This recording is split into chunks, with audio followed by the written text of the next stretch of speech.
kemudian penyebabnya apa, lalu dampaknya secara fisik dan psikologi kepada perempuan dan anak itu data awal yang kami dapatkan. Dan ternyata di lapangan Bapak Ibu, saya kalau bercerita ini saya merinding karena bagaimanapun istilahnya kekerasan yang diterima oleh perempuan dan anak walaupun bukan pada diri kita itu menimbulkan satu beban psikologis dan seperti ikut-ikut terbebani trauma itu kepada kita. Kami dosen yang mempunyai tugas untuk penelitian dan pengabdian kepada masyarakat konsen kepada hal ini, dan yang kami temukan itu di beberapa titik, maaf saya tidak menyebutkan lokasinya, tetapi yang kami temukan bahwa yang pertama bentuk kekerasan kepada perempuan dan anak di Kota Sorong di sampel di 8 titik itu cukup tinggi. Penyebabnya macam-macam, ada faktor ekonomi, ada faktor lingkungan, sosial, dan lain sebagainya.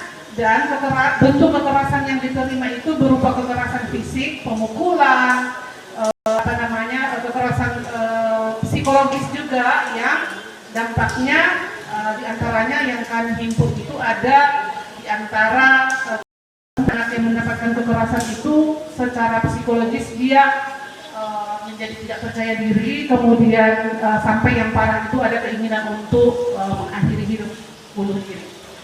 Nah, di beberapa titik yang kami temukan itu ada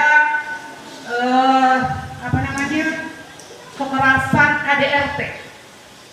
KDRT dari ayah ke anak, kemudian ada juga yang karena persoalan ekonomi maka di dalam suami bekerja mencari nafkah, tetapi kemudian karena juga ingin rame-rame hura-hura minum mabuk pulang ke rumah, sasarannya kalau istri menagih nafkah, sasarannya istri anak dipukulin atau dikasarin atau sampai berbuntut ke perceraian, perpisahan dan lain sebagainya. Itu juga kami menghimpun data itu karena tingkat perceraian di Kota Sorong juga cukup tinggi. Intinya Bapak Ibu, di lapangan kami sedang melakukan pengambilan data, ini lagi wawancara dengan audiens, tiba-tiba datang anaknya dipukulin langsung di depan kami gitu. Itu kan satu bentuk bahwa masyarakat itu masih belum paham kekerasan yang dia lakukan kepada anak itu. Mungkin anak karena mama yang pukul, anak tidak terlalu merasa sakit hati, tetapi itu terekam di dalam dirinya, dalam memorinya ke depan, nanti dia akan jadi tukang pukul.